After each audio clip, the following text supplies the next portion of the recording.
You're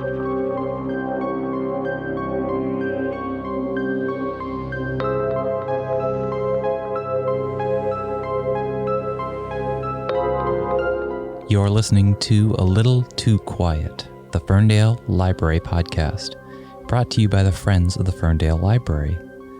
And this is our first installment in what we're calling A Little Too Spooky, a series of scary stories leading us up to Halloween. Local authors will be reading their own signature style of weird tales. This is the spooky season, and while these pieces aren't your typical campfire stories full of cheap scares, they are certainly heavy with atmosphere and practically melodic with unique voices. But these are also stories of the strange, and stories of what most would deem the supernatural. We are excited to not only bring the voices of local authors onto this podcast for this series, but to also invite them to find some of their most provocative and even eerie stories in celebration of the Halloween season, when we are all likely yearning for some escapism, for some fun, chilling ambiance, and some downright phantasmagorical description of compelling characters, odd characters, tragic characters, and even scary characters. And so we open with Kathe Koja, an acclaimed author of speculative fiction, historical fiction, and fiction for young adults, as well as fiction that tends to be loosely interpreted by critics and readers as tiptoeing on the line of what we would otherwise consider horror. But her voice, not even just her voice for oration as she reads to you, but her narrative voice, her writing voice, is mesmerizing. She is the celebrated author of genre-defying works like The Cipher, Bad Brains, and Under the Poppy. This year, in the spring, she released her second collection of short stories titled Velocities. We'll say at the start that this story contains adult content for any listening audience out there. Be warned. This is Kathe Koja leading you into her story from Velocities.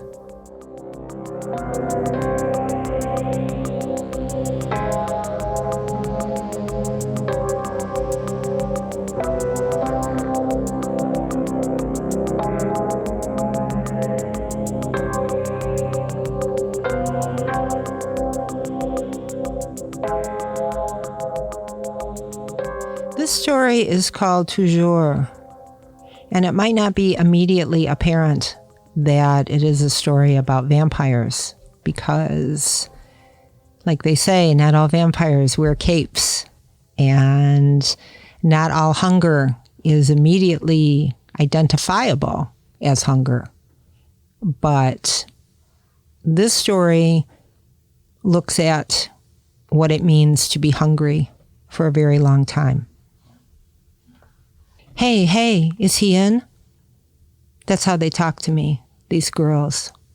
Girls with their knee boots and tiny little telephones, leaning against the elevator doors, tugging on their hair, lighting cigarettes. Cigarettes, and right on the building wall, the sign, no smoking, in Italian and English. Hey, is he in? Foolish, I told my wife, my Lou. These girls, 20 years I am with Signor, and not one of these girls will ever learn my name. She shrugged. She poured the coffee. Her hair, in the sun through the windows, gold and silver like a painting. Ah, she said, they are infants. Can you be angry with an infant? Besides, Carlos knows your name. Maritza called again this morning. The christening dinner? Signor may need me. Today the journalists come and the man from the art school. I will try. To give the toast at least. He is your grandson. And Maritza says, I took her hand, her left hand with that tiny seed drop of a diamond. She deserves something grander. I have said this before. I will try. And then I was on my way from the table, the apartment with the sunny windows, the terrace where she grows her flowers, pots of white daisies. I used to call her Daisy as if she were an American girl. The smell of French coffee in the hallways, the stone faces at each landing like the saints and gargoyles one sees at cemeteries, weighing, approving, denying. That journalist, that English fellow from Le Pape, said the same last month of me. An aging but formidable factotum, forever looming like a gargoyle over the Esterhazy brand. That is how this business is. If there is nothing to say, still they must say something. This business, where the money flies and they take so many drugs, and the girls, infants, yes, and younger all the time, but none too young to spread themselves for anyone anywhere, at the shows, in the atelier, the things I have seen.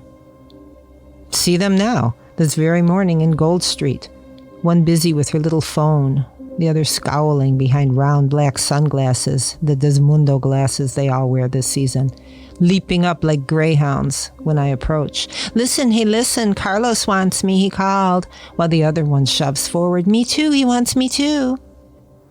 Breathless and rude all the way up in the elevator, but I make them wait outside. Signor inside with a pair of gloves, blue leather, very nice goods. He pulls on the left, smiles at me, holds out his hand. I adjust the right. They sent 2 pair, he says, one red and one blue. Which do you prefer? Red-handed, I say, that's guilty, no? And he smiles, white as the petals of a daisy. When I first met him, he never smiled at all. You think of everything, Gianfranco. All right, blue it is. Did you call for models, Signor? From Vita? And when he nods, I let them in. Greedy, they clamber up beside him, grab his blue hands, no thought between them to thank me who opened the door. But Signor nods as I take the empty glove case from the table. He nods and he smiles as I leave. Later, I fish the Desmundo glasses from the pissoir. Crying, monotonous crying from outside in the hall. The man from the art school is early. He brings another girl, another bony creature with pale hair and bright eyes. They stay for drinks. They stay for dinner. Signor has far too much wine. Maritza sends me several angry messages. Lou is asleep when I come home. He was half an infant himself when I met him, peasant boy, with a loden jacket and little colored pencils. Serving me in the cafe, swabbing the table, one shoulder tucked down as if something pained him. Did you eat today? I asked, and he shrugged. He was ashamed. Those crooked, pointed, wolfish teeth. He was ashamed of that too, and ashamed to have been fired. 3 times in 1 month, from 3 different cafes, because I was drawing. I looked at his pictures, his girls. You are not from the city, I said, because already I knew him. I had been waiting for him. I knew exactly what I must do. Speak to the cafe manager. Speak to his uncle, some turd from the boroughs, blustering. He should be in school, Carlos, not making silly pictures. Fashion, what do you want with my Carlos? I want to feed him dinner, I said. And to him I said, go get your things. For 6 months, he slept in the room off the terrace. He helped Lou water the flowers. He went to the shops and the galleries. He drew many more girls. When I bought the apartment on Gold Street, he worried that it was too big, too much. All these rooms? But an atelier, I said, needs space. The clothes followed the drawings. The first show sold all the clothes. And he came to me then, very early, still awake from the night before, and Willie's, he said, wants the whole line. And Vogue wants to interview me. She called me a wizard. He looked around the terrace, the pots of daisies, the sun just rising. Jesus, you're the wizard. You gave me everything. I'd still be in that fucking cafe if... Don't curse, I told him. This was all meant to be. Consider the lilies. What? Signor, I said, and he almost flinched to hear me say it. Signor, it is my will to serve you. Always. And since then, I have served Senor in many ways. With the journalists and their editors, with the buyers, those sharks, and the stores, the licensing. Now they want to put his name on condoms. Esther has golden fleece. How stupid and vulgar. I have served Senor as well with the girls, the models. Senor has a sometimes regrettable taste in models, but he is always very sorry afterward. And there was always a new girl, many new girls to choose from a season or a night. At times he has seemed to prefer one over another, like last winter, the dark one from Vienna with the nervous laugh, who when she went back to Vienna, Lou sighed. Oh, Carlos, is he missing that little one? Why did she go, do you think? She went because I bought the ticket, because I called her booker, because I made it plain to her that he deserves better.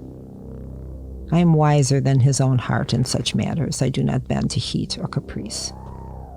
When it is time for Senor to settle down, I will make certain that his choice is the best one. Not like the Viennese girl or the pale thing last night, who is here again. Blue slacks, blue blouse, almost demure, though none of these girls ever bother with brasiers. In the sunlight, her hair is white as bone. No desmundos for her. Her gaze comes squarely to mine as, "Good morning, Gianfranco." And she hands me a little pink bag. Amaretti from Sophia's, the ones I most prefer. A perfect blend of bitter and sweet. Behind me I hear Senor's approach, rapid, the Hermes loafers he wears slapping against the marble floor. "Kathe," he says, with far too much pleasure. "You're just in time for breakfast." And she smiles, not at him, but to me. Her smile is very white. "Please join us," she says. From then on, she is here every day. Kathe, who smiles, who does not smoke, who speaks very little and never says where she is from.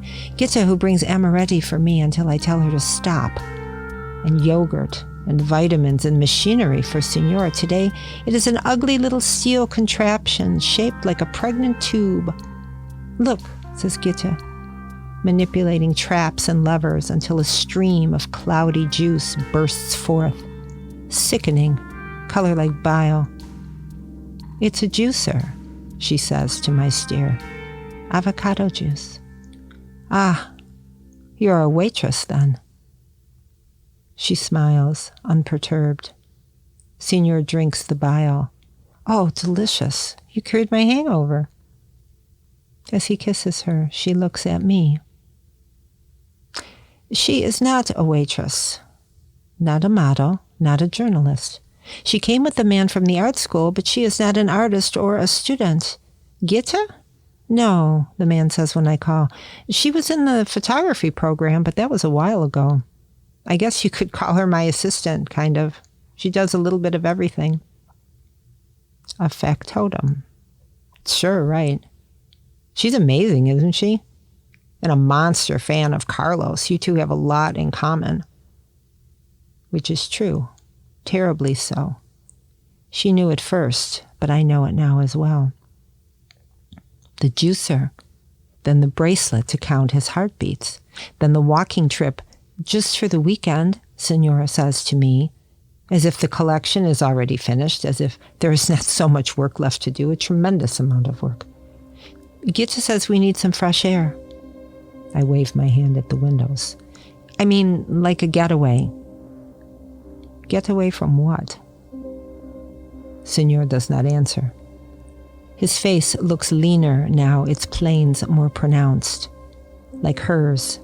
He wears blue now as she does. His hair has been cut very short. Such great changes in such a little time. The girl has barely been here 3 months. It is monstrous. He fiddles with the heartbeat bracelet. He shrugs, maddening, placating. "I'll work so much better if I have a chance to relax first. Kathe knows this fantastic walking trail." "In Spain?" You don't like Spain, Senor. You don't like the sun. You have never liked. And I know, there's a little bit of friction between Gitta and you. He says it that way, her name first. But if you'd only spend some time with her. You've been after me for years to slow down on my drinking, right? Now I have. She's a good influence on me. You can see that, can't you? His voice is a plea, almost a whine. And she respects you so much. She talks about you all the time, always asking questions. What sort of questions? But I do not ask because I know. The same way I know she will come to me next. And she does. Dressed in blue, so dark it is almost black, like the sea at night. Her eyes are black as a barracuda's, and he'll work better, she says, if he feels better. I can make him feel good.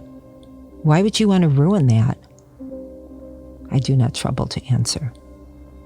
You ought to come with us. To Spain. To wherever we go. I lean very close to her, so close I can smell her scent. Bitter and sweet, yes, like amaretti, like almonds, like poison. I have been with Senor since before you were born, I say into her ear. I have seen girls like you come and go.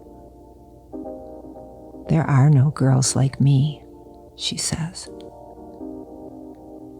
We gaze at one another there in the hallway, a phone trilling from the office, Senor whistling in the pissoir. Gitta shrugs. If you don't come with us, she says, you'll be left behind. And she walks away, her loafers, Hermes loafers, slapping the floor as she goes. Down the hall, off to Spain, deeper and deeper into his heart. Does one believe in Lamia? In the succubus? Did Medusa ever smile? What sort of perfume, one wonders, did Messalina prefer? I sit alone on the terrace, still in my dinner jacket. Senor did not attend the Fashion Association's formal dinner, the annual dinner. Everyone was there. In his stead, I accepted the award, the True Visionary Award. Visionary. And he now so blind. Lou steps past the doors, calling for me, but the moon is concealed in clouds. Her pots of flowers, verbena, lady slipper, become obstacles in the darkness. She stumbles until my hand guides her, draws her to the bench, to my side, and here, I say, sit down, I have something for you. With my other hand, I reach into my pocket for the jeweler's box, the bright canary diamond to replace the battered solitaire.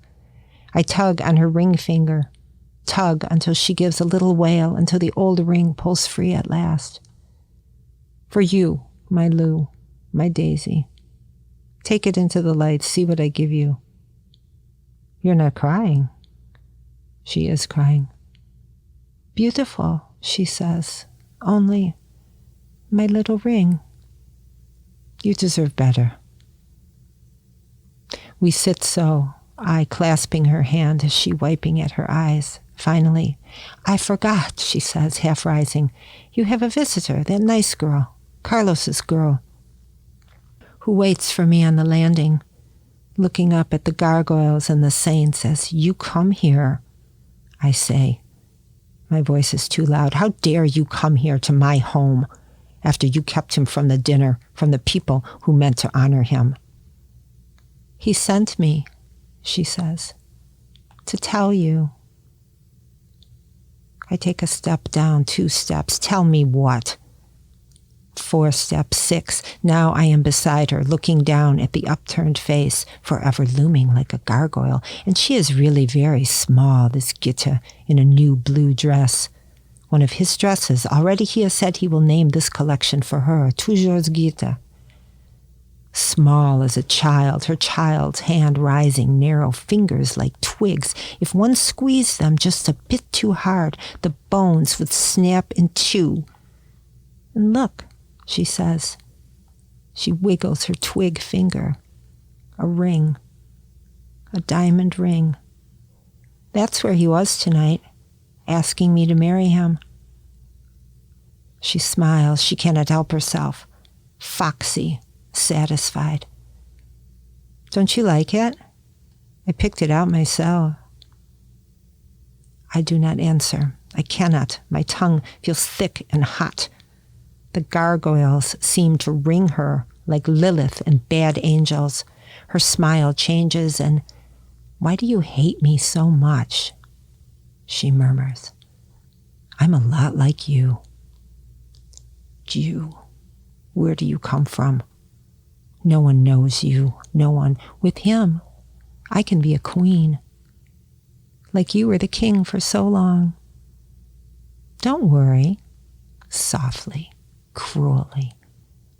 There'll always be a place for you in our lives, unless you insist on being a prick. Now Lou is here. How did Lou come to be here? Exclaiming, embracing, admiring the ring. Why, that is wonderful, Gita, too wonderful. Gianfranco, you knew? Of course you knew. Carlos tells you everything. Oh, we must have a celebration. Carlos will love that, says Gita. Her smile is fearless.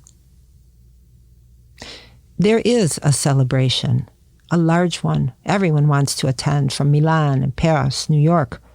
There's a wedding, even larger. Even the long-ago uncle is invited. I host them both. I pay for everything. I give the toast. I dance with the bride, who wears a dress specially created by her new husband. He may design a whole new line, she says, a special collection for the modern bride. She might be a medieval queen, a Medici in her headdress and sapphires, ice blue sapphires against her white curls. All the guests say she looks radiant. You look radiant, I tell her. You make him very happy, Signora. I'm glad you see that now, she says. I give the dinner toast. May your lives together be the stuff of dreams. And all the tables applaud. Lou's eyes shine with tears. She kisses my cheek. It's like being the papa, no? Though it tugs at your heart, I know it does. To have to let him go. After dinner, he leads me aside, Signor, just past the arch of ivy and white roses. His eyes are shining too. What a day, he says. He wrings my hand. He is more than a little drunk. Gita and you here, it's everything. He wrings my hand again. Everything I ever wanted. I hold him to me for a moment, just one moment, like being the papa. Sharper than a serpent's tooth. And her white teeth she watches from across the hall, from inside her circle of bridesmaids, of well-wishers and sycophants. She cannot hear what we say. I wish you all happiness, Signor, always. I know you weren't sure about her at first, but I'll tell you something, he mumbles. A secret. She's going to have a baby. A little baby boy. We saw the image at the doctor's already. She doesn't want me to tell anyone, but I'm telling you. Only you. And he wrings my hand again. I draw him to me once more. I murmur in his ear, do this one thing for me. Radiant, yes, now I know why. A little baby boy. One thing only. Say to me that you will name him Gianfranco. A tear trickles down his cheek. Jesus, sure, I will. Oh, I will. She is leaving her magic circle. She is crossing the dance floor now. You were the king for so long. Why do you hate me? Unless you insist on being a prick. Promise me, Carlos, for all I have ever done for you. For your work, all the years, everything. Promise me. I will, I swear, I will. Now she is between us. She links her arm with his, pretends surprise at his tears, turns to me a scolding, playful look. that is truly neither. Now what's all this? Did you make my husband cry? And she dabs with her sleeve at his eyes and laughs. And he laughs with her, and I laugh too. Just a joking old man, a funny old friend of the family, a doting grandfather. Half an infant when I met him, yes, but a real infant. A baby. Baby Gianfranco. Think of that. My name, my hand on the pram, my voice, the first voice he hears, singing, soothing, teaching. And Mummy busy at the atelier in the office, Mummy pushing Papa along in his pram. Why, who better than funny old Grandpa to help baby grow? To be everything his father was not, could not be, was too weak to be. Always there beside him, always my voice in his ear. So he cries, I say, for pure love of you, Senora. Carlos beams. She does not know how to answer me. I beam as well. Look, they're calling you, see? Time to go cut the wedding cake. I shepherd them back across the floor to the cake and the bridesmaids. I take my seat again beside my Lou. The silver knife is lifted. The happy music starts. There'll always be a place for you in our lives. Oh my, yes, Senora. Toujours.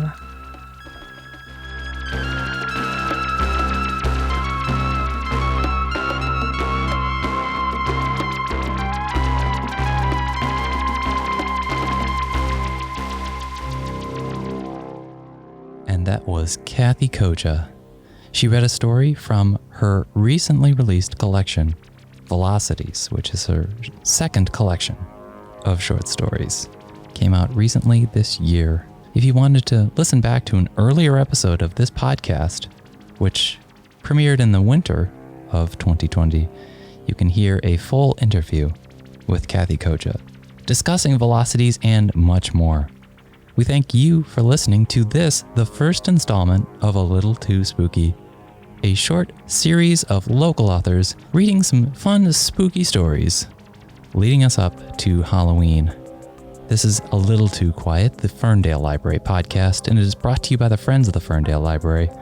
I'm your host, Jeff Milo, and we produce it in-house here at the Ferndale Library. We hope that you can rate, review, subscribe, or tell a friend out there about this podcast. We thank you for listening, and happy hauntings.